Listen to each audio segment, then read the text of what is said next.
Well, hello and welcome to this special broadcast right here on CNBC-TV18. Now, Meta, across the family of products and services, counts India as one of its largest markets. We're looking at over 1 billion users in India. So how is Meta thinking about India? What does it mean for deployment of new technologies such as AI?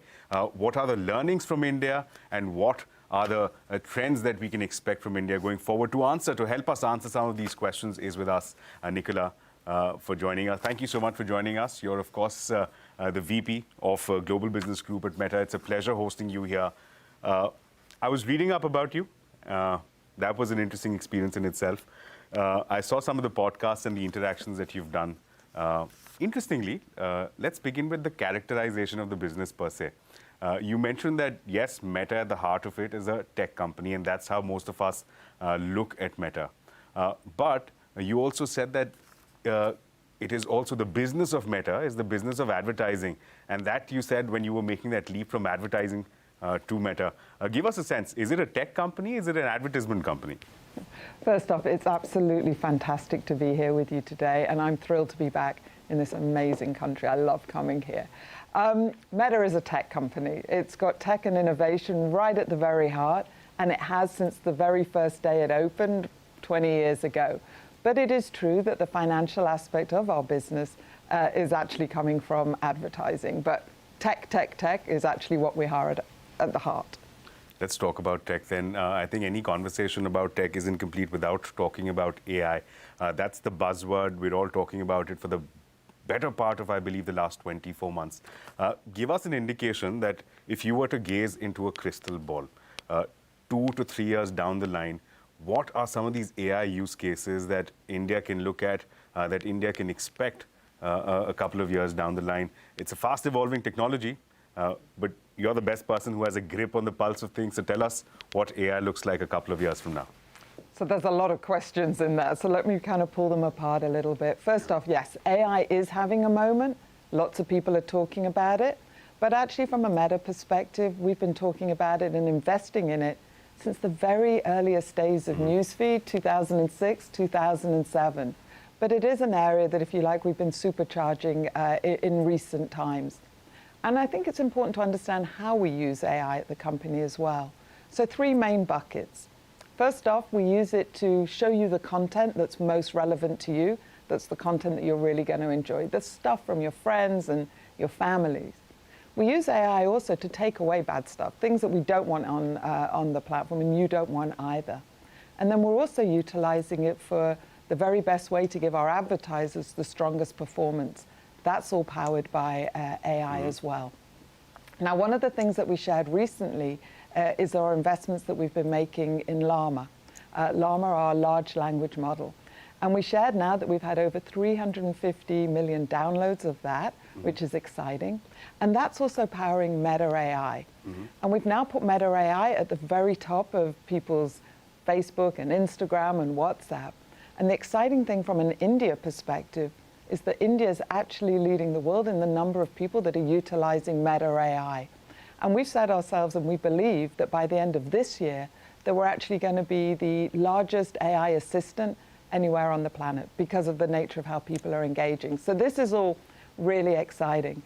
From an India perspective as well, we're also seeing some really exciting applications of people that are building on top of Llama as well. So there's an amazing company, educational company, Ari Vieira, which is actually looking at how it can get education out there. And because of what they're able to do now with the AI, they're able to respond, and they've sent out over 1 million personalized responses. That's incredible, because that's not something that, can you imagine how many people it would take to kind of get to that level? That has an implication for how it's going to change education right here in India, because they're able to do something of a scale like that. So these are just some of the very early examples that we're seeing, but there's so many more as well we can talk about. In fact, there's so much excitement there. But it's interesting that you talk about some of these AI models, which in fact leads into my next question to you, that at a time when there's a great deal of pitched debate about open source AI models versus proprietary models, which of the two would you bet on to make AI more mainstream, especially in a complex market like India? Yeah, so we're all in on open. And actually, openness has really been at the heart of Meta since the early days. When we're building data centers, we're sharing out the plans for that. And so it is that we think about this technology as well, which is we believe that when you are open, it leads to greater transparency. It allows others to develop with you together, and therefore all boats rise at the same time. It also allows more people to scrutinize and to be able to see different aspects that maybe one might not see. So yeah, it's very much an openness approach from our side. Let's talk about some of the concerns around AI as well. And I come to you asking you this question in 2024, an election year across a lot of leading democracies. Questions were being raised, if I talk about the Indian administration in context of synthetic content and about the role that it plays, especially in context of disinformation, misinformation, at a time when people are making critical decisions. How do we address this issue? Yeah, so what we're finding actually now with AI is that the issues, as you talk about it, are not very different to the issues that we've been seeing on our, if you like, known knowns. So misinformation, to your point, well, misinformation is misinformation anywhere. And we're very clear about what is allowed and what isn't allowed on our platforms.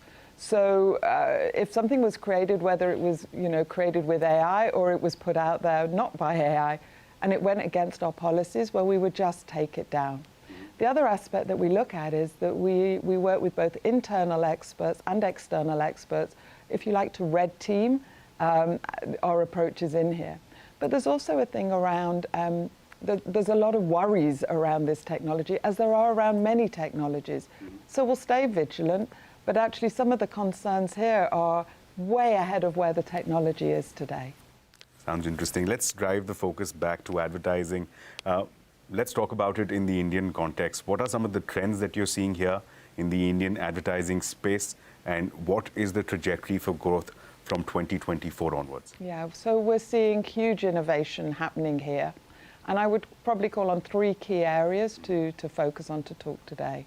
One is around Reels, one is around messaging, and one is around AI. Have to get AI back in there as well.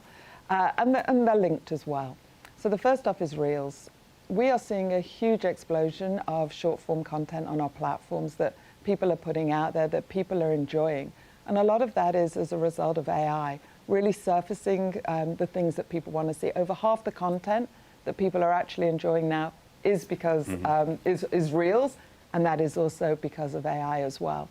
We're also seeing here a real strong uptake when it comes to Reels of creators. You know, there's a huge number of Indian creators now that are also working with businesses and creating a whole new economy of itself, which I think is really dynamic and also really exciting. So that's one, Reels. Second area is messaging. I've been here this whole week, and I've been meeting with advertisers and with partners, and they're all talking about how WhatsApp feels like the heart of India. It's at the heart of commerce, it's at the heart of conversations across all different verticals in business in terms of how they're engaging with consumers in new and exciting ways. And India really is leading around the world in how marketers are coming to the platform and using it in new ways. So I think about the Delhi transport system, where you can now find your ticket, book your ticket, and have your code all on your WhatsApp without going anywhere else, having to go to a different app, etc. And the efficiencies that that's creating, I think is really, millions of people now utilizing that every single day. You've got airlines here, Indigo Airlines, where again, similarly, you can book your tickets, you can get your boarding pass, you can be told if there's a flight delay, all within the WhatsApp as well. But it's not just transport. Oh no, I've tried on this week a sari, clicking through into WhatsApp, trying virtually on the different saris and then going and being able to buy if I so desired. It's insurance companies. So many different areas that are coming together. And you can start to imagine now that when you bring AI into the picture, every single one of those businesses is going to have some sort of AI agent as well that is being able to really listen and give much better customer support in terms of having it instantly, having it more personalized. So I think that's a really exciting development as well. And then the final area that I would touch on is the whole Meta Advantage suite of products, which are all powered by AI.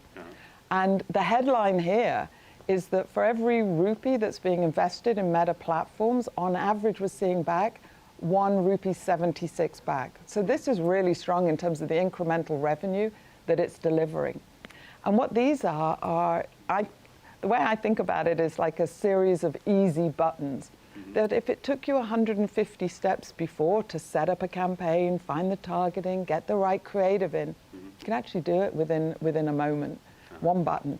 And so advertisers are seeing really strong results. I saw the CEO of Flipkart this week and sharing that they're seeing a 3.6 return on revenue as a result of using these Advantage products. So really excited to see some of these results for our advertisers. You've given me so many cues for questions to ask you, including one about you being a keen reeler yourself. I'll come to that in just a bit. You mentioned the question, however, as far as the return on investment on AI is concerned. That's one question that Wall Street, that the markets across the world are beginning to ask the companies in terms of the investments being made and as how far it's actually contributing to the top line. Is that a question that you find yourself answering to investors? Yeah, so look, I think it's still too early to say across the board in terms of that, but sharing some of those results in terms of what it's actually doing for the performance of our advertisers that are utilizing our platforms, I think is really exciting. Another exciting area is around generative AI. And we launched in the last year a whole series of generative AI creative products. What does this mean? And this means that an advertiser can go on now, maybe has taken one shot of, let's say it's a bottle, and they might have it as a square ratio. Well, that's not going to work for a reel, or that's not going to work for some of our other formats. But again, now it does, because we can actually stretch the ratios to work. That's one use. Another use case is now that, again, through the generative AI, you can come up with different copy, different headlines, different translations. And then a third area is actually with that bottle there that you can change the different backdrops, and almost an infinite amount of the different backdrops as well. So we're again seeing more and more advertisers utilizing these sorts of tools. And certainly here, when I've been in talking with advertisers this week, every single one of them is using at least one of these products. So that's some of the investment back that we're seeing. Interesting. Right, Nicola, thanks so much for that insight. But do stay with us. We're heading into a very short break. But we'll continue this conversation with Nicola Mendelsohn on the other side in just a few minutes.